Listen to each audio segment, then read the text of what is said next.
Hello dear students, good morning to all of you. आज का जो लेक्चर है वर्क एंड एनर्जी का थर्ड लेक्चर है। पिछले लेक्चर में हम लोग ने पॉजिटिव वर्क, निगेटिव वर्क और ज़ीरो वर्क को डिस्कस किया था। आज के लेक्चर में हम लोग डिस्कस करेंगे एनर्जी। एनर्जी को हम लोग अच्छे तरह से समझेंगे। तो एनर्जी को हम लोग कैसे डिफाइन करेंगे, एनर्जी होता क्या है, इस चीज़ को हम लोग समझते हैं। तो एनर्जी को हम लोग कैसे डिफाइन करेंगे? The capacity of doing work is known as energy. किसी भी वर्क को करने के लिए जो कैपेसिटी या एबिलिटी होता है उसी को बोलते हैं हम एनर्जी। तो एनर्जी का ऐसा यूनिट होता है जूल। एनर्जी का ऐसा यूनिट होता है जूल, जिसको हम लोग कैपिटल लेटर जे से डिनोट करते हैं।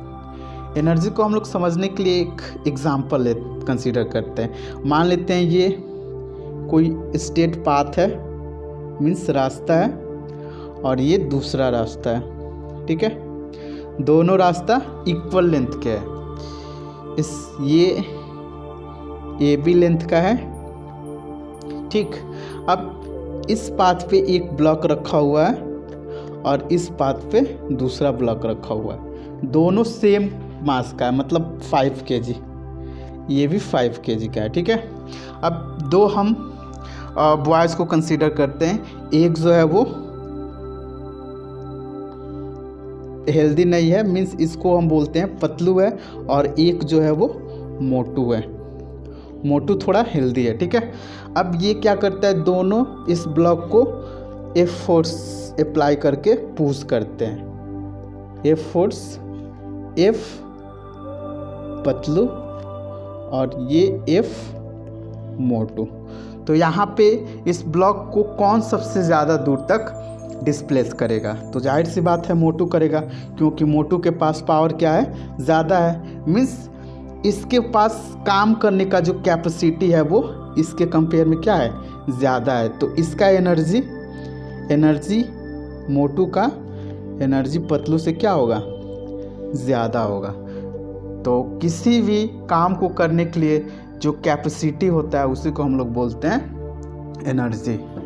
ठीक, हमारे आसपास जो एनर्जी मौजूद होते हैं वो किस किस फॉर्म में मौजूद होते हैं? तो पहला हो गया वाइंड एनर्जी, दूसरा हो गया सोलर एनर्जी, तीसरा हो गया काइनेटिक एनर्जी, जिसको हम लोग आगे डिस्कस करेंगे, thermal energy, electrical energy, potential energy, nuclear energy, chemical energy, mechanical energy, sound energy and last light energy. ये जो एनर्जी के फॉर्म है वो हमारे आसपास मौजूद होते हैं। ठीक है, तो इस चैप्टर में हम लोग आगे डिस्कस करेंगे पोटेंशियल एनर्जी और काइनेटिक एनर्जी को। ठीक है, तो इसके बाद से हम लोग समझते हैं मैकेनिकल एनर्जी क्या होता है।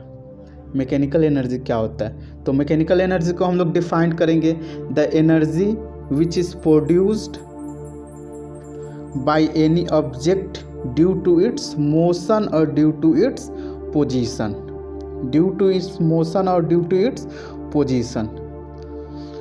किसी भी ऑब्जेक्ट या पार्टिकल का जो एनर्जी उसके पोजीशन और मोशन के कारण प्रोड्यूस होता है उसी को बोलते हैं हम मैकेनिकल एनर्जी। मैकेनिकल एनर्जी किसको बोलते हैं? किसी भी ऑब्जेक्ट या पार्टिकल का जो एनर्जी प्रोड्यूस होगा ड्यू टू मोशन और position is known as mechanical energy.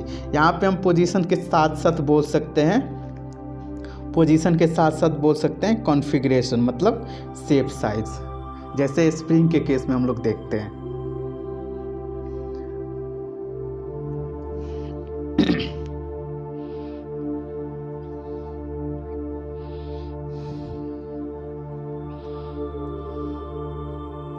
अब हम लोग बात करते हैं पोटेंशियल एनर्जी क्या होता है और पोटेंशियल एनर्जी को डिफाइन कैसे करेंगे।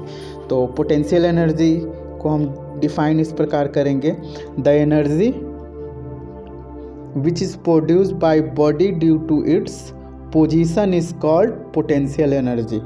किसी भी ऑब्जेक्ट का एनर्जी उसके पोजीशन के कारण जो प्रोड्यूस होता है, किसके कारण? पोजीशन के कारण। ध्यान देना यहाँ पे, पोजीशन के कारण किसी भी ऑब्जेक्ट का जो एनर्जी प्रोड्यूस होता है उसको बोलते हैं हम potential energy, position for potential, ऐसे तुम लोग याद रखना। यहाँ पे पोजीशन के साथ साथ बोल सकते हैं कॉन्फ़िगरेशन, मतलब शेप, साइज। इसको हम लोग डिनोट करते हैं कैपिटल लेटर यू से। इसको किससे डिनोट करते हैं? कैपिटल लेटर यू से, ठीक। तो यहाँ पे हम लोग पोटेंशियल एनर्जी का एग्जांपल देख सकते हैं। इस फिगर में हम लोग देख रहे हैं, यहाँ पे ये जो बच्ची है अपने हाथ में एक बॉल ली हुई है, ठीक। तो कंसीडर करते हैं शुरू में जो बॉल था वो यहाँ पे था, शुरू में बॉल था यहाँ पे, मीन्स पोजीशन बॉल का कहाँ पे था? इनिशियली ए पे।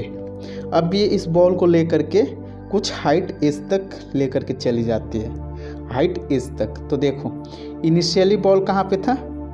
ए पोजीशन पे था, इनिशियली ए पोजीशन पे था, और फाइनली वो बॉल को कुछ हाइट एच ले जा करके बी पे ला देते हैं। तो बॉल का पोजीशन चेंज हुआ कि नहीं? पोजीशन ए पे था, फाइनली पोजीशन बी तक लाती है, तो पोजीशन चेंज हो गया।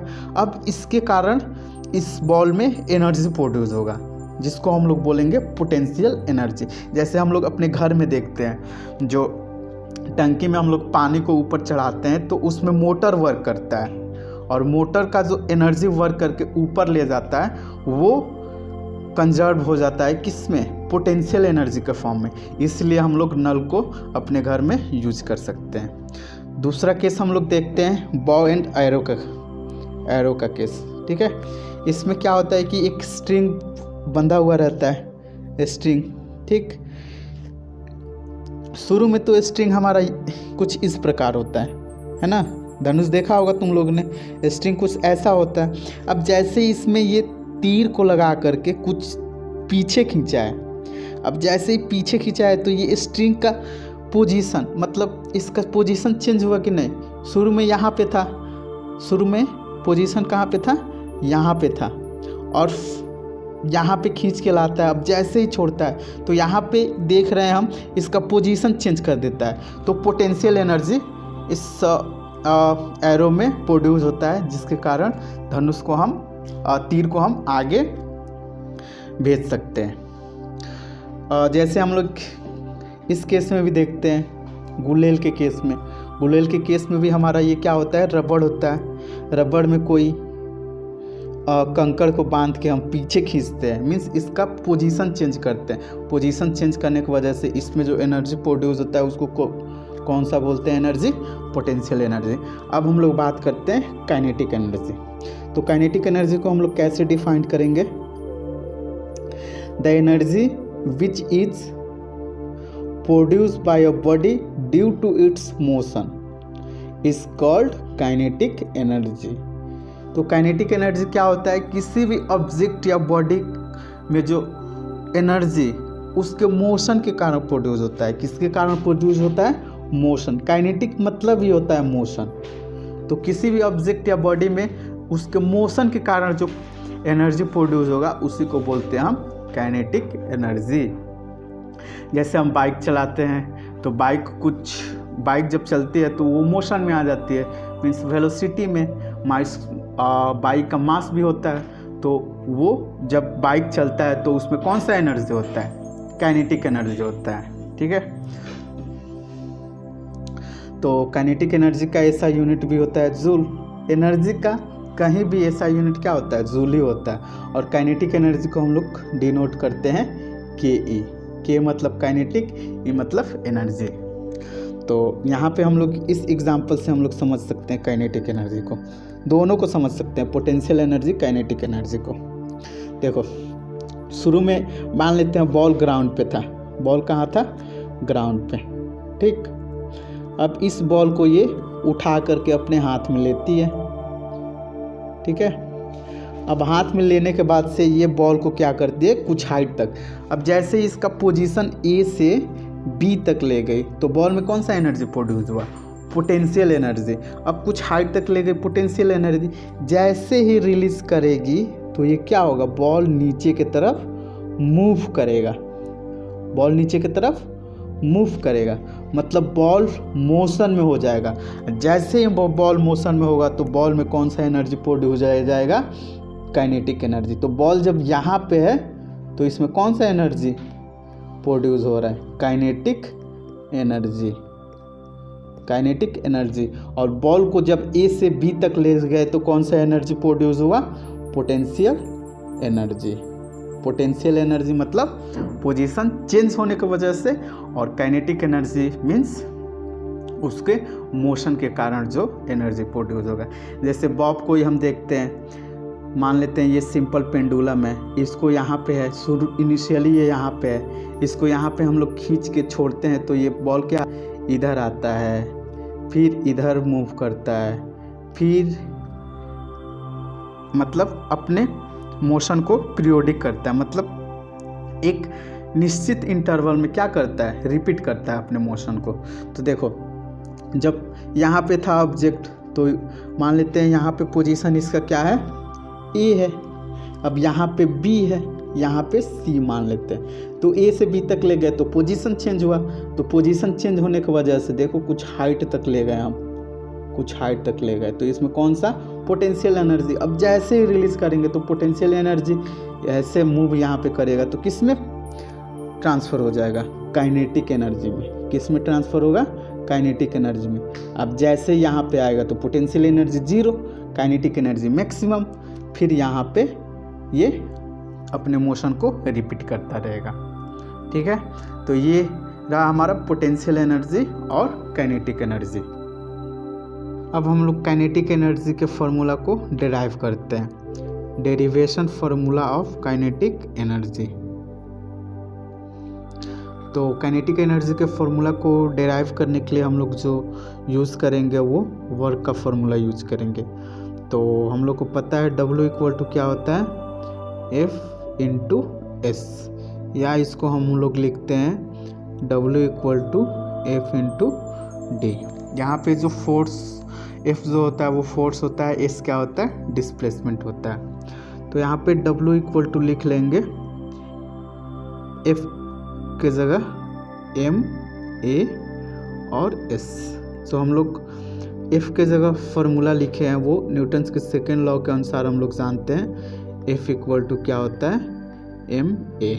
इसी को हम लोग यूज़ करके यहाँ पे लिखे हैं W equal to M A into S।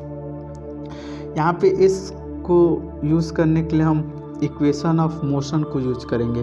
तो पहला इक्वेशन क्या होता है, V equal to U plus a T.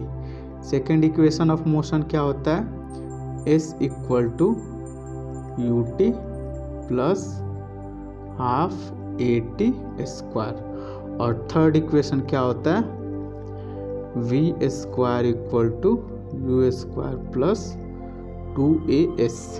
यहाँ पे V क्या होता है, फाइनल वेलोसिटी, U क्या होता है, इनिशियल वेलोसिटी, A क्या होता है, कांस्टेंट एक्सेलरेशन, और S जो होता है वो डिस्प्लेसमेंट होता है। तो यहाँ पे S के जगह यूज़ करने के लिए जो हम यूज़ करेंगे इक्वेशन को वो हमारा होगा थर्ड इक्वेशन। तो थर्ड इक्वेशन को हम लोग लिख सकते हैं 2AS equal to V square minus U square. तो यहाँ से S इक्वल टू आ जाएगा V square minus U square upon 2A। अब इस के फॉर्मूला को हम पुट करेंगे इस इक्वेशन में। तो यहाँ पे W इक्वल टू हो जाएगा M A, इसके जगह का क्या यूज़ करेंगे, V square minus U square upon 2A। तो यहाँ पे हम लोग क्या देख रहे हैं, ये एक कैंसिल आउट हो जाएगा। तो यहाँ पे जो इक्वेशन आएगा W equal to M V square upon 2 minus M U square upon 2। तो कंसीडर करते हैं, मान लेते हैं ये कोई स्ट्रेट पाथ है। पॉइंट ए से कोई कार चलना शुरू करती है। इसका इनिशियल वेलोसिटी मान लेते हैं U इक्वल टू 0 है यहाँ पे, ठीक। अब कुछ टाइम बाद ये कार यहाँ पे मूव करते हुए आती है, तो यहाँ पे जो इनिशियल वेलोसिटी क्या होगा, u मान लेते हैं, और यहाँ पे फाइनल वेलोसिटी मान लेते हैं v। u equal to 0, final velocity क्या है, v है हमारा। तो यहाँ पे अगर इनिशियल वेलोसिटी u मान लेते हैं तो यहाँ पे u 0 होगा, तो w इक्वल टू क्या हो जाएगा, 1/2 mv² माइनस 0। तो यहाँ पे जो w इक्वल टू फार्मूला आएगा 1/2 mv²। यहाँ पे जो वर्क हुआ वो किसके कारण हुआ, मोशन के कारण। तो यही जो वर्क होगा वो किस में कन्वर्ट हो जाएगा, काइनेटिक एनर्जी। तो काइनेटिक एनर्जी इक्वल टू हो जाएगा 1/2 mv²। तो इस फार्मूला को याद रखना, काइनेटिक एनर्जी जो होता है 1/2 mv² होता है। जैसे मान लेते हैं इस पे एक क्वेश्चन को बनाते हैं, ठीक है। जैसे मान लो ये कोई स्टेट पाथ है, ठीक।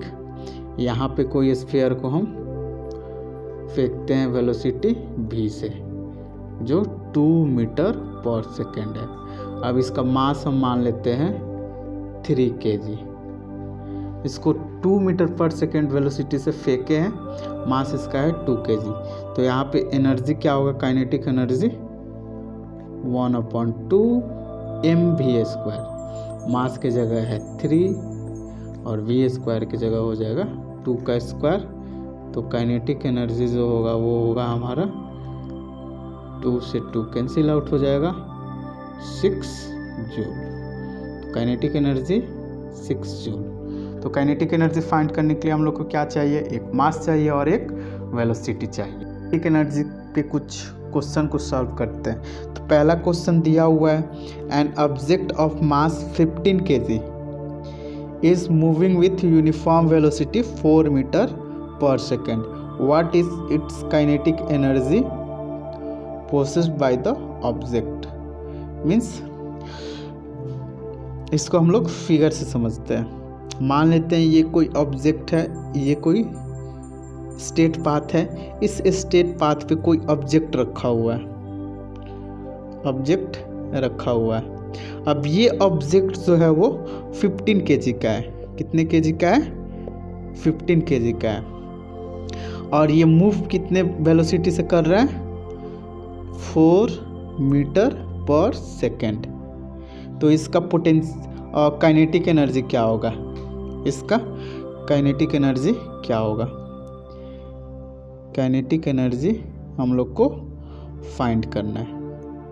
तो सबसे पहले हम लोग सॉल्व करने के लिए गिवन लिख लेते हैं। गिवन क्या क्या है, तो गिवन में हमारा है m इक्वल टू 15 kg और v कितना है, 4 मीटर पर सेकेंड। तो काइनेटिक एनर्जी का फॉर्मूला क्या होता है,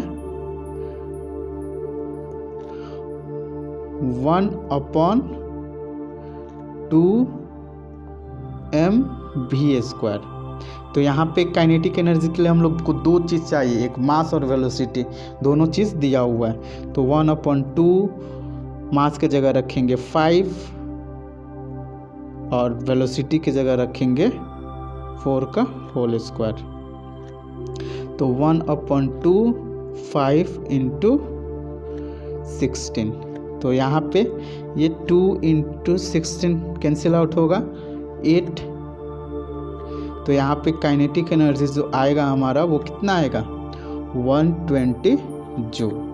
तो किसी भी डिजिट के आगे जूल लगा रहेगा तो उसका मतलब क्या हो गया, वो एनर्जी को इंडिकेट कर रहा है। सेकंड क्वेश्चन को हम लोग देखते हैं। सेकंड क्वेश्चन क्या कह रहा है, what is work to be done to increase the velocity of a car from 30 km/h to 60 km/h। If the mass of the car is 1500 kg। तो यहाँ पे एक चीज़ हम लोग को ध्यान देने वाला है, यहाँ पे जो वेलोसिटी दिया हुआ है वो किसके फॉर्म में दिया हुआ है, किलोमीटर पर आवर। तो सबसे पहले हम लोग क्या करेंगे, वेलोसिटी को मीटर पर सेकेंड में चेंज करेंगे। तो इसको हम लोग फिगर के साथ समझते हैं। मान लेते हैं ये हमारा कोई स्ट्रेट पाथ हो गया, ठीक है। अब इस स्ट्रेट पाथ पे यहाँ पे कोई कार है, यहाँ पे कोई कार है, ठीक। यहाँ पे जब कार है तो ये 30 किलोमीटर पर आवर के स्पीड से मूव कर रहा है। और जैसे ही यहाँ पे कार आता है तो कितना स्पीड से मूव करने लगता है, 60 kilometre per our, 60 kilometre per our. तो यहाँ पे जो यहाँ से यहाँ तक कार जाएगा तो कितना वर्क होगा, इसी को हम लोग को फाइंड करना है। Work means energy. तो यहाँ पे सॉल्व करने के लिए सबसे पहले हम लोग गिवन डाटा लिख लेते हैं। Mass of car equal to 1500 kg और initial velocity u equal to 30 kilometre per hour. इसको मीटर पर सेकेंड में चेंज करने के लिए हम लोग क्या करते हैं, 5/18 से डिवाइड कर देंगे। ध्यान देना, अगर किलोमीटर पर आवर को हम लोग मीटर पर सेकेंड में चेंज करने के लिए किससे मल्टीप्लाई करेंगे, 5/18 से। तो ये हो जाएगा मीटर पर सेकेंड। तो इसको हम लोग कैंसिल आउट करेंगे तो ये क्या हो जाएगा, 6 5 5 जा 30 और 6 3 जा, तो यहाँ पे u इक्वल टू कितना आ गया, 25/3 मीटर पर सेकेंड। इसी प्रकार हम लोग v को भी लिख लेते हैं, v equal to 60 kilometre per hour into 5/18 metre per second हो गया। अब इसको हम लोग कैंसिल आउट करेंगे तो यहाँ पे जो वैल्यू आएगा वो क्या हो जाएगा, 6 is 10। तो यहाँ पे v इक्वल टू आ गया 50/3 मीटर पर सेकेंड। एक हम लोग जब डिराइव किए हैं काइनेटिक एनर्जी का फॉर्मूला, तो वहाँ पे एक इक्वेशन हम लोग का आया था, ऑब्जेक्ट का जब इनिशियल वेलोसिटी और फाइनल वेलोसिटी था तब काइनेटिक एनर्जी क्या था। यहाँ पे वर्क इक्वल टू हो जाएगा kinetic energy, change in kinetic energy 1/2 mv square minus 1/2 mu square.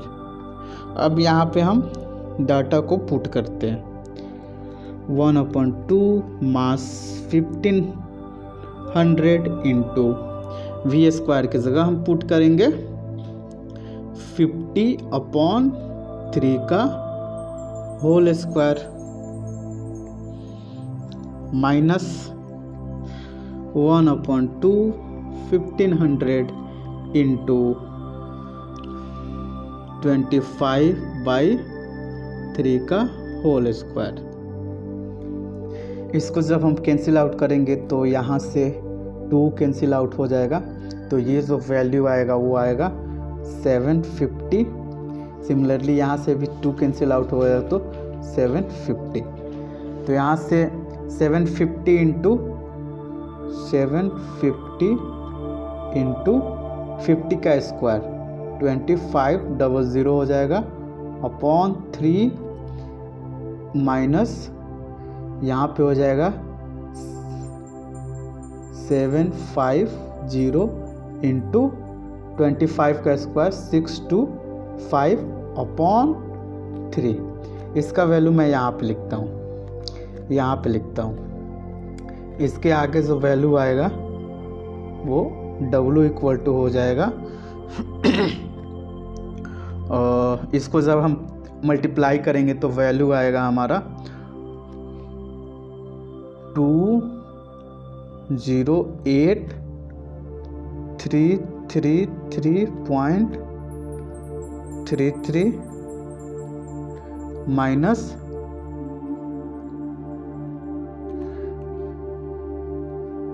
-5208.33। अब जब ये सब्ट्रैक्ट करेंगे तो जो वैल्यू आएगा हमारा W इक्वल टू आएगा,